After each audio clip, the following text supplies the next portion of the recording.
She had not meant to stay.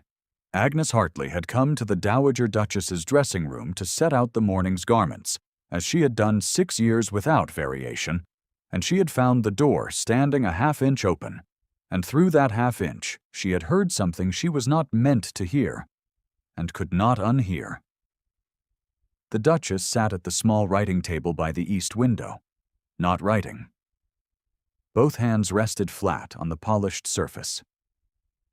In the left hand, she held a small carved wooden bird, no longer than 2 fingers, worn smooth by handling. Her thumb moved over its back in a slow, private rhythm. The morning light fell across her profile, and the Dowager Duchess of Ashford, who the whole of London said had not a feeling in her body, who was spoken of in drawing-rooms as the coldest woman in England, sat alone in a room she believed was empty, and said one name. William. That was all. Not a sentence. Not a prayer. Just the name, spoken into the still air as one might speak to someone standing in the next room, someone who could hear you perfectly well if you did not raise your voice. Agnes stepped back from the door without sound. She did not press her eye to the gap again. She stood in the corridor for a long moment, the folded morning gown over her arm, and understood something that would take her months to fully name. The Dowager Duchess of Ashford did not smile because smiling belonged to the world as it was now, and she was not willing to belong to that world entirely. She kept one foot in the world that had still contained William Vane. She stood with her grief like a door she would not close, because closing it would mean he was on the other side of it permanently.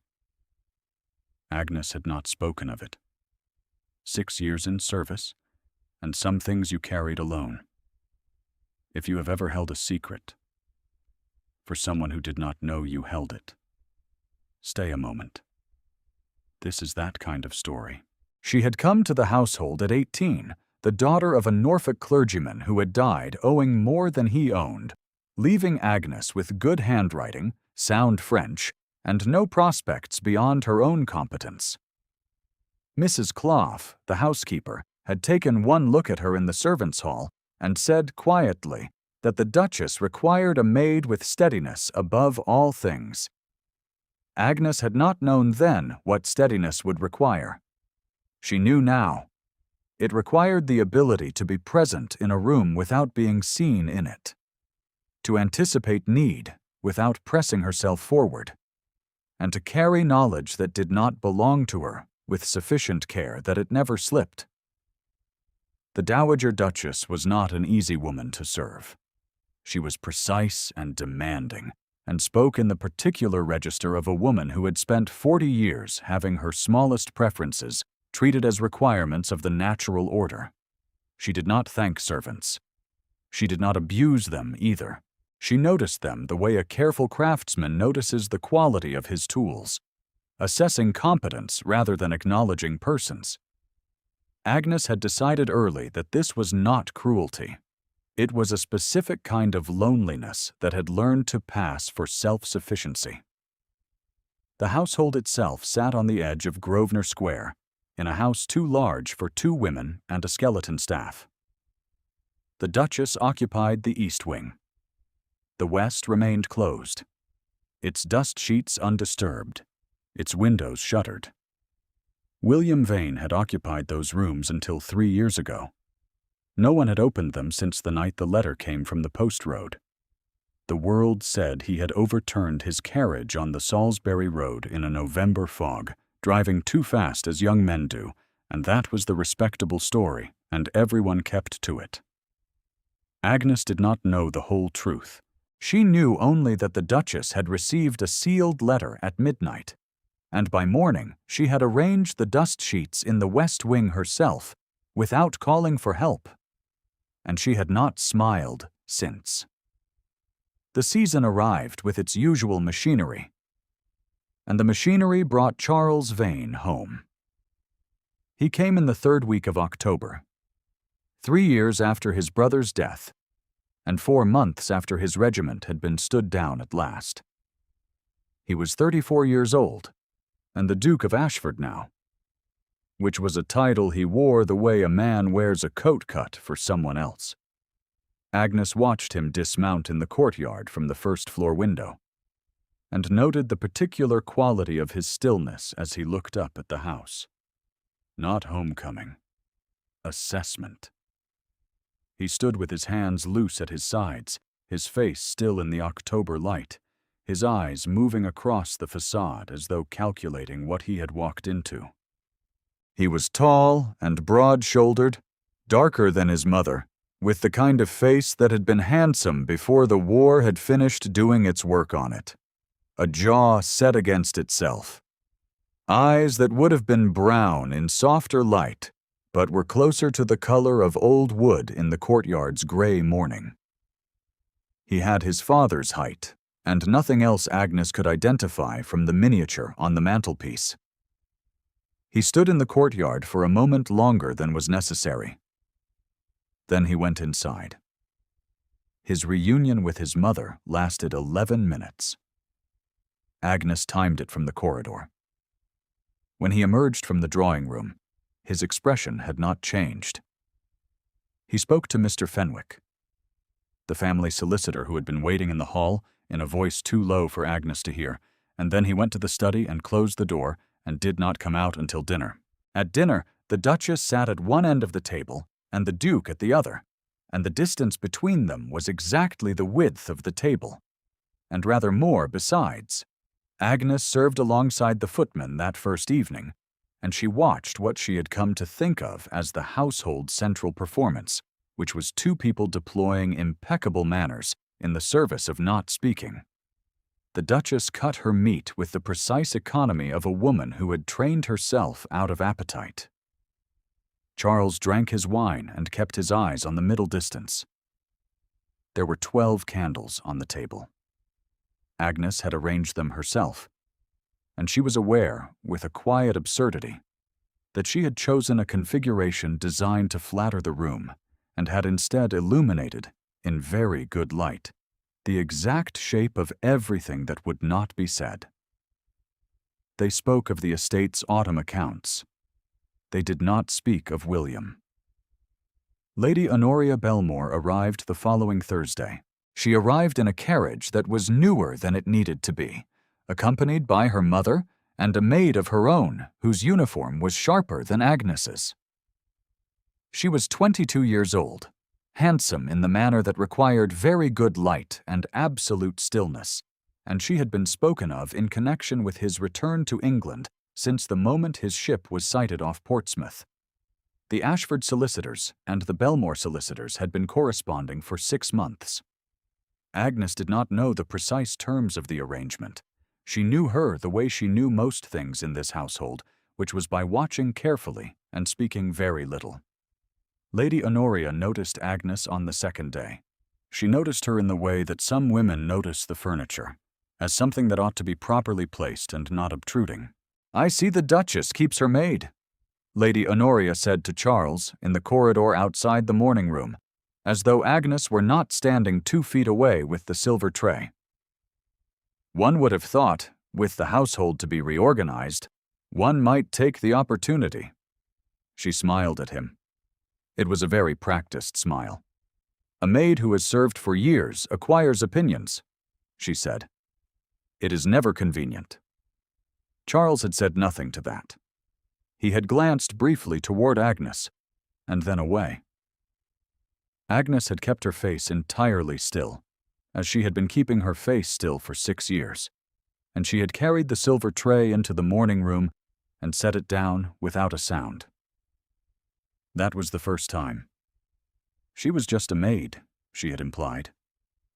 A maid with opinions, which was the most dangerous kind, and hardly to be suffered. Agnes did not let herself feel the particular small injury of it until she was alone in the linen press, and then she permitted herself exactly 30 seconds of feeling it, and then she folded the feeling and put it away, as she folded and put away everything that was not immediately useful. What she could not fold away was the knowledge that he was watching his mother with the specific vigilance of a man waiting for something to confirm his worst understanding. She saw it at dinner, at breakfast, in the corridor. He watched the Duchess the way one watches a source of harm that has already done its work. Every exchange between them was careful and controlled. And the control was a kind of grief in itself, and Agnes recognized grief by now in all its disguises. The Duchess, for her part, watched her son the way she watched everything, from behind the sealed composure that the world called coldness. Agnes had seen the Duchess's hands tighten in her lap once when Charles spoke of the West Wing being reopened for the winter staff, and she had seen her press her lips together in the way she pressed them when she was holding something back that she did not know how to put down. They were two people in the same grief, standing with their backs to each other, and neither of them knew it. The days accumulated. Agnes kept the household running with the quiet efficiency that Mrs. Clough described to the kitchen staff as the grace of God in human form, which Agnes thought was too much. She ordered the coal, managed the linen inventory, arranged the Duchess's correspondence in the particular sequence Dorothea required, and she did all of this without drawing attention to herself in any way that would give Lady Honoria a further reason to press her case. Charles began to notice her on a Thursday, approximately 2 weeks after his arrival. He had come to the library at an unusual hour, before the household had properly started its day, and he had found Agnes at the far table mending a tear in a set of velvet curtains that could not wait for the upholsterer and could not reasonably be sent out. She was using an ivory-handled needle from her own kit, the thread matched with the care of someone who had gone to 3 separate mercers, and she was working in the thin morning light with the particular absorbed attention of a person doing a difficult thing well. He stood in the doorway, and she did not hear him for a moment. When she did, she rose. He told her not to get up. With the brusque authority of a man accustomed to giving orders that were actually permissions. She sat back down. He poured himself a glass of water from the carafe on the sideboard and stood at the window. She heard the faint sound of the decanter's stopper replaced. The morning was very still, the kind of still that London produced rarely, and November produced most often, when the city had not yet begun its noise, and the light came in gray and cold and honest. "Those have been waiting since September," he said. "They could not be sent out," Agnes said. "The color is discontinued. A new panel would not match." A pause. He looked at the curtains, then at her work. "You matched the thread yourself." "I went to Grafton Street." She kept her eyes on the needle. 3 mercers. The 4th had the correct weight. He did not respond to that. She was aware, without looking, that he had turned from the window and was watching her work. Not with Lady Honoria's assessing quality, but with the attentiveness of someone genuinely puzzled, not by what she was doing, but by the fact of her doing it, by the 6 yards of care in it, by the Grafton Street mercers who had been visited on behalf of his household's curtains by a woman who had no obligation to make the 4th attempt. He said nothing further. He stood at the window for a time, his back to her, his glass in his hand. And Agnes went on stitching. The morning light moved across the floor. When he left, he did not comment on the curtains or on her work or on anything at all. He simply went. She had felt something in the silence, a quality of attention that was different from Lady Honoria's assessment of her. Not the calculation of what to do with furniture. Something else. Something she did not name, because naming it was not something she permitted herself in the direction of the man who would shortly marry the woman who had already tried twice to have her sent away. The witnessing happened on a Tuesday afternoon in the East drawing room. Agnes had come with the afternoon tea and found not the Duchess alone as expected, but the Duchess and Mr. Ainsworth, a second cousin twice removed who had descended on the household 2 days prior, with the air of a man counting his expectations. He was addressing the Duchess with a kind of patient condescension that Agnes recognized as the voice men used when they had decided a woman's will was merely an inconvenience to be managed. He was talking about William's rooms, about the appropriateness of keeping them closed, about the cost of maintaining sentiment past the point of usefulness. Agnes set down the tray. She did not look at Mr. Ainsworth. She addressed the Duchess. "Your Grace, Mr. Fenwick sent word that the papers you were waiting for have arrived from Lincolnshire. He expects to have them in order by Friday. He mentioned that the West Wing inventory question is among them, and may not require revisiting before then." It was not precisely a lie. There were papers from Lincolnshire. There was a Friday appointment with Mr. Fenwick. The West Wing inventory was a complete invention, but it bought the Duchess a reprieve, and Agnes said it in such a level and informational voice that Mr. Ainsworth could not accuse her of anything except providing information. He left the drawing room shortly afterward. The Duchess said nothing. She picked up her tea. Her thumb moved briefly to the bodice of her gown, where Agnes knew from 6 years of service that she sometimes kept the carved bird in a hidden pocket. The movement lasted less than a second. Then she drank her tea. Agnes gathered the discarded newspapers and went out. She did not know Charles had been in the hall. She found out later from Mrs. Clough, who had seen him standing near the door during the latter part of the exchange, still as stone, his face unreadable.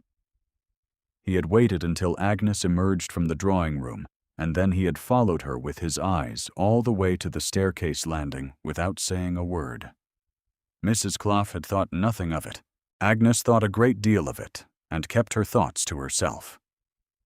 The weeks drew toward November, and her visits increased in frequency, and her presence in the household increased in authority in the way that water increases its authority over rock, by patience and consistent pressure. She rearranged the morning-room flowers twice. She suggested gently that the dinner hour might be shifted. She referred to the Ashford household once as "our arrangements" in Agnes's hearing, and Agnes had been in the corridor and had heard it through the half-open door to the sitting-room, and had kept walking without changing her pace. It was in the blue drawing-room, during an afternoon call with 3 other ladies present, that Lady Honoria voiced what she had been implying since the beginning. Mrs. Alderton had asked, across the tea-table, who the young woman was who had so efficiently arranged the autumn floral displays in the hall. She had meant it as a compliment. She had said the displays were the finest she had seen in a London house that season, and she wished to know who had directed them. Lady Honoria had smiled. "A maid," she said. "A servant, and nothing more. One must give them simple tasks to keep them occupied." She set her cup down with a faint click. "Though, in my experience, an occupied servant is still a servant with ears, and households run best when certain voices are kept in their appropriate place." The 3 ladies had murmured agreement or near enough to it. Agnes was not in the room. She heard it from Miss Pringle, the companion, who related in the servants' hall with the particular tone of someone who believed she was performing a kindness and was actually performing a wound. Agnes had thanked her and finished her soup and said nothing. That night she sat in her room for a long time with her hands in her lap, and she thought about appropriate places, about how a maid's appropriate place was to carry knowledge for other people, to hold what they could not hold for themselves, to stand in corridors and hear things and fold them away and never speak, to watch a mother and a son turn their backs on each other over a grief they shared, but could not find the words for, and to say nothing, because speaking was not her place. She thought about William Vane's name spoken into an empty room. She thought about Charles in the hall. watching her leave the drawing room. Something shifting in his face that she had not allowed herself to name. The question that had been forming for weeks finally formed completely. If she kept carrying this particular knowledge to her grave, and he made the wrong choice out of a misunderstanding she could correct, and married a woman who had called her a servant, and nothing more in front of 3 witnesses, and permanently severed himself from his mother over a grief he had entirely misread, and none of it needed to happen, and she was the only person alive who could stop it, then what, precisely, was her silence protecting? Not the Duchess, who did not know Agnes held her secret. Not Charles, who was walking steadily toward a version of his life built on false ground. Not anyone she could name. Only perhaps the habit of silence itself, which was not a virtue, but a cage she had been so long inside she had stopped noticing its bars. She did not answer the question that night. She put out her candle and lay in the dark. The answer arrived 3 days later, in the form of Mrs. Clough. Mrs. Clough came to Agnes's room before the household had risen, which she had done exactly twice in 6 years, and both times it had been serious. She sat in the chair by the window and folded her hands and said, in the careful voice of a woman who had served long enough to know that neutrality was itself a position, that she had spoken to the Duke the previous evening. She had spoken to him about the household staffing arrangements. She had used the phrase, certain positions that have accumulated a degree of familiarity above what is appropriate. She had said this in reference to Agnes specifically, and she had suggested to Charles that a maid who had been in service long enough to develop independent opinions about household management might be better placed elsewhere. He listened. Mrs. Clough said, I cannot tell you what he decided. Agnes sat with this for a moment. She looked at her hands. She called her a servant, and nothing more. Mrs. Clough said, That is what I was told she said to him. Servant and nothing more. As though 6 years of carrying this household counted for nothing at all. Agnes stood up. She smoothed her apron. She said, Thank you, Mrs. Clough, and went downstairs. She found Charles in the study. She knocked, and he told her to come in. And she came in and stood with her hands in front of her, and said, without preamble, because she had decided that morning that she was done with preamble, that there was something she needed to tell him, that she would understand if he chose to dismiss her after she had told it, that she had carried it for 6 years, and she was going to put it down now. He was at the desk. He had put down his pen. He was watching her with the particular quality of attention she had noticed in the library, that still undisclosed thing that was different from assessment. She had his full attention, and she was not accustomed to having full attention, and she felt it like a change in the air of the room. She told him what she had heard through the half-open door. Not the whole of it.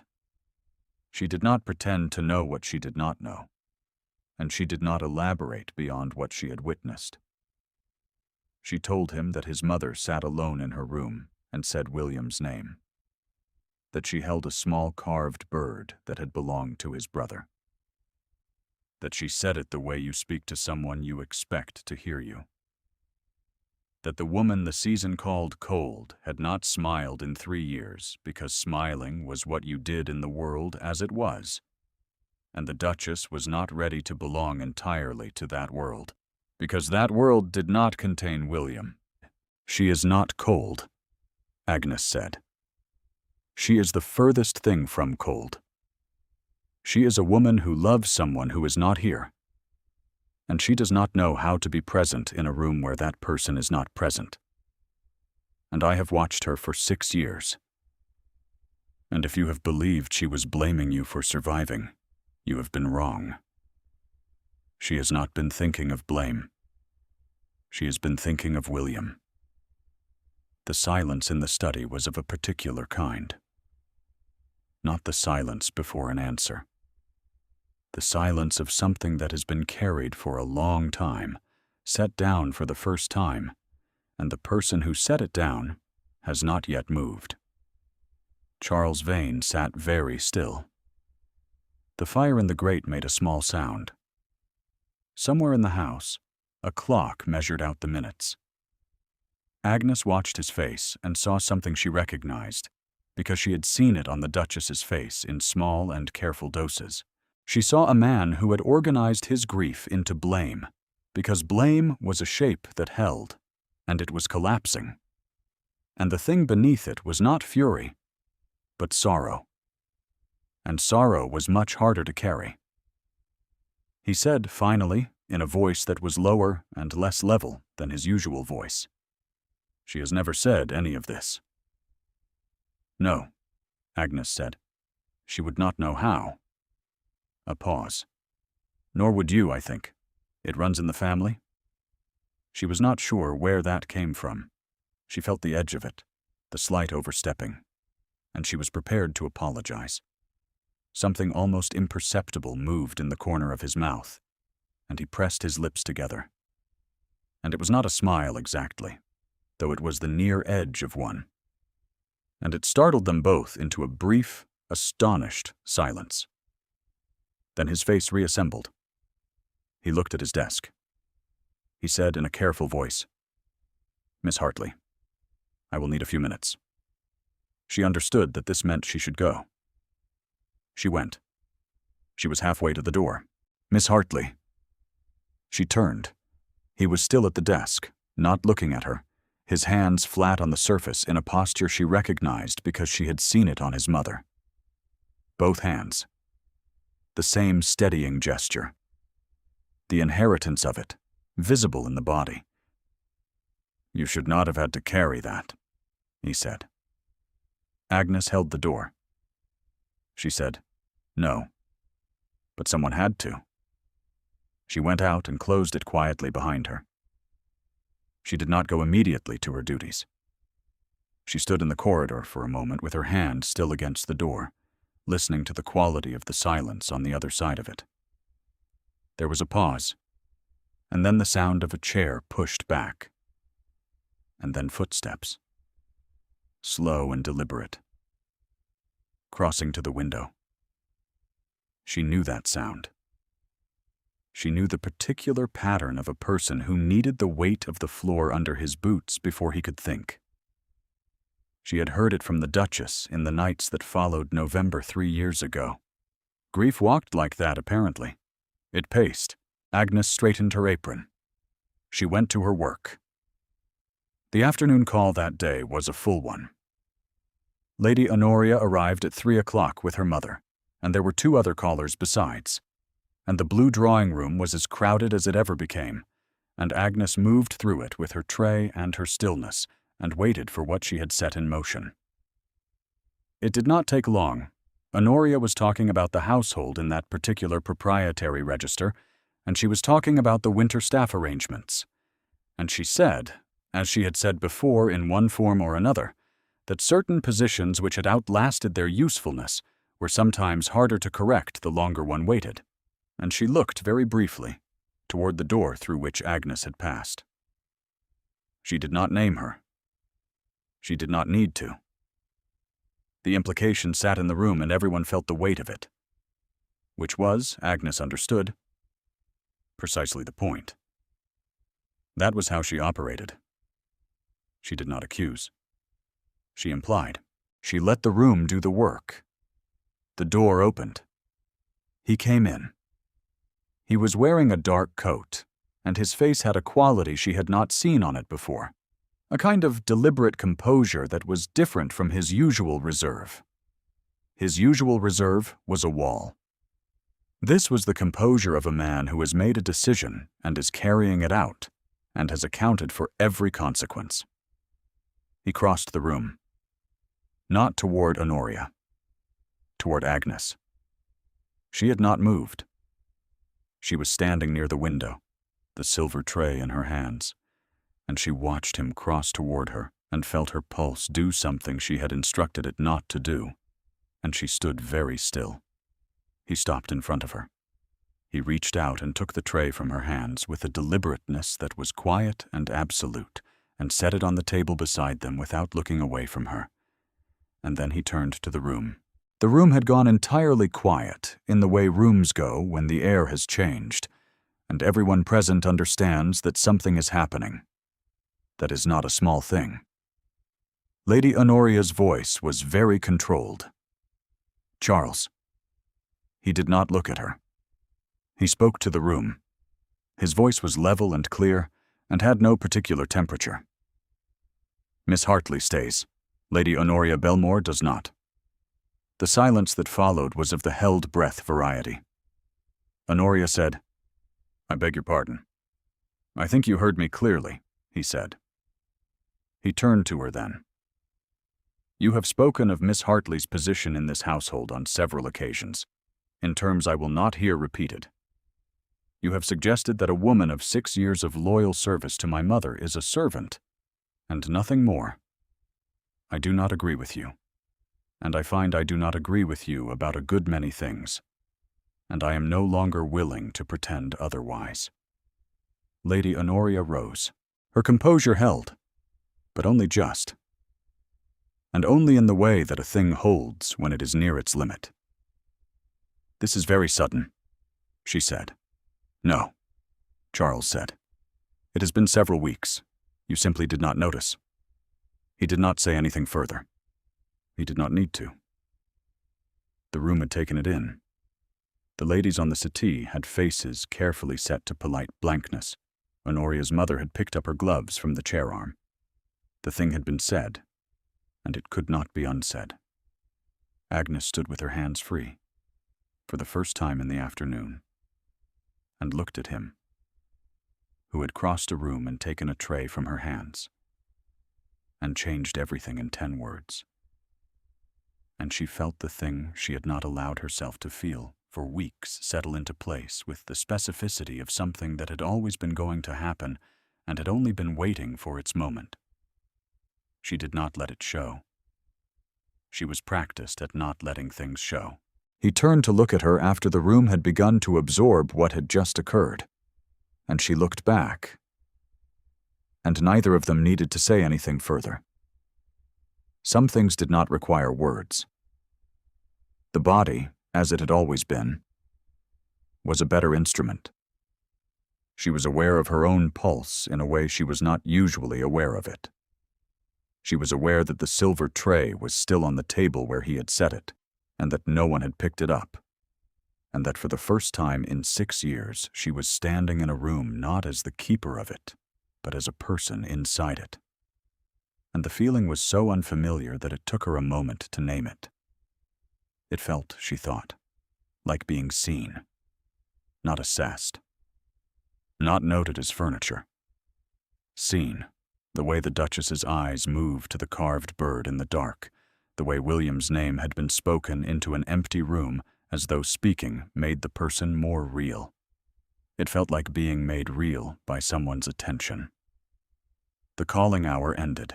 The callers departed in the various stages of women who have witnessed something they will discuss for a month. She left last, which was a mistake, because leaving last meant acknowledging that she had been displaced, and displacing herself at least had the dignity of speed. The house was quiet in the late afternoon, and Agnes found herself in the corridor outside the Duchess's rooms, not entirely sure how she had come to be there. Charles was already there. He was standing outside his mother's door, with one hand raised, not yet knocking. He stood that way for a moment, and Agnes stopped at the end of the corridor. She should have turned back. She did not. He knocked. A pause. The Duchess's voice, from inside, precise and careful, and the way it always was. He opened the door and went in. Agnes did not hear the words. She heard only the quality of the silence from the corridor, which changed within a few minutes from the careful silence of 2 people maintaining distance to something else, something that had less structure in it. When she walked away down the corridor, she was almost certain she heard, from behind the closed door of the Dowager Duchess of Ashford, a sound that was not grief and was not composure, and was not the voice of a woman protecting herself from the world that did not contain William. It was a sound Agnes had not heard in 6 years of service. The Duchess was crying. Agnes walked to her room and sat in her chair by the window and let herself feel everything she had been not feeling for weeks with the thoroughness it deserved. By December, the house had changed. The West Wing was still closed because it needed to remain closed for now, and that was something Charles and his mother had agreed between themselves without Agnes knowing the terms of it. The East Wing had acquired a warmth it had not had when Agnes arrived at 18, and the dinner table was no longer a formal performance at two ends of a polished expanse. Mrs. Clough said, to no one in particular, that the household felt like a household again. Mr. Fenwick came on a Friday, as scheduled, and he brought the Lincolnshire papers, and he also brought a small secondary document at the Duchess's request, which Agnes understood to relate to a conversation she was not party to, and which resulted in Charles spending a long evening in the study with a decanter and an expression she read as a man adjusting to something he had not known about himself until recently. She found him in the library on a Tuesday, which was where she had first understood that something had shifted between them, and he was standing at the shelves with a book he had not opened, and when he heard her step, he turned. He said, "I am trying to understand what one says to a woman who has spent 6 years carrying a secret on behalf of one's mother, and chose to put it down at precisely the right moment." Agnes considered this. "I do not think there is an established form," she said. "No," he agreed. "There isn't."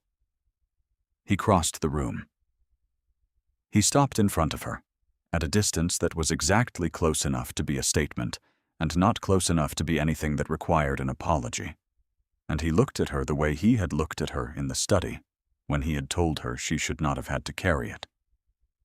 The look was the same, but it had moved closer to something it had been declining to name for weeks. "Agnes," he said. It was the first time. Her given name, in his voice, as deliberate as anything he had ever said. She felt it all the way to her hands. She said, "Your Grace," which was, under the circumstances, a kind of answer, and he understood it as one, because his face did something that was no longer the near edge of a smile, but the thing itself, brief and contained and entirely genuine, and Agnes understood that she had never actually seen him smile before, and that it was catastrophically inconvenient, and that she was going to need to think very carefully about every choice she made going forward. He offered her his hand. She looked at it. The firelight in the library was the warm amber of late afternoon, and there was snow beginning outside the window, the first of the season, falling on Grosvenor Square in the particular unhurried way that early December snow falls, as though it has nowhere urgent to be. Agnes, who had come to this house at 18 with her father's debts and her own good French and her very practiced stillness, put her hand into his hand. She had meant, originally, to be cautious. She had spent 6 years in service being cautious, folding things away, carrying them alone. Caution had been the instrument by which she had survived. His hand was warm, and the snow was falling, and somewhere down the corridor the Duchess had cried for the first time in 3 years, and the world, as it was now, had turned out to contain more than Agnes had permitted herself to expect. Later, after the library had grown dark and the candles had been lit by a footman who had the excellent discretion to knock first, Agnes went to the Duchess's dressing room to turn down the evening garments. Dorothea Vane sat at the writing table by the east window. Both hands rested on the polished surface, as they had the morning Agnes had stood in the corridor and heard a name spoken into an empty room. The Duchess's face was composed, as it always was. Something had shifted in the composition, some small internal arrangement. A loosening, barely visible, like ice over a river that has moved an inch. Agnes set out the garments. She smoothed the sleeve of the evening gown. She was preparing to leave when the Duchess spoke. "Hartley," she said. Agnes stopped. A long pause. The Duchess looked at her hands. Then she reached into the hidden pocket at the bodice of her gown, the one Agnes had known about for 6 years without ever acknowledging, and she placed the small carved wooden bird on the edge of the writing table. She did not explain. She did not look up. She left it there. Agnes understood. She picked it up. The wood was smooth from years of handling, worn in the places where the Duchess's thumb had moved over it in the dark, shaped across 30 years of private grief into something that had taken on the warmth of the hand that had held it. It was a small thing. A wren, she thought, from the line of the wing, though the beak had been worn to a gentle curve that no longer specified a species. Someone had made it with care. Someone had given it with care. The Duchess had held it the way you hold the only remaining evidence that a particular love was real. Agnes held it in her own palm for a moment, feeling the weight of it, all the weight that was not wood at all. She would give it to Charles. Not tonight. There was no urgency, and urgency was not the instrument called for here. She would give it to him, and he would understand what it meant. And he would go to his mother, and she would go to him. And the carved bird would find its way, eventually, to a window ledge in a room where the dust sheets had been folded back, somewhere in the West Wing, when the West Wing was ready. The snow fell outside the window of Grosvenor Square. The fire made its small sounds. The year moved toward its close with the particular patience of things that have finally decided to begin. Agnes Hartley stood in the Duchess's room, the carved bird in her hand, and for the first time in 6 years, she did not fold anything away at all. If this story moved you, leave a word in the comments. There are more waiting.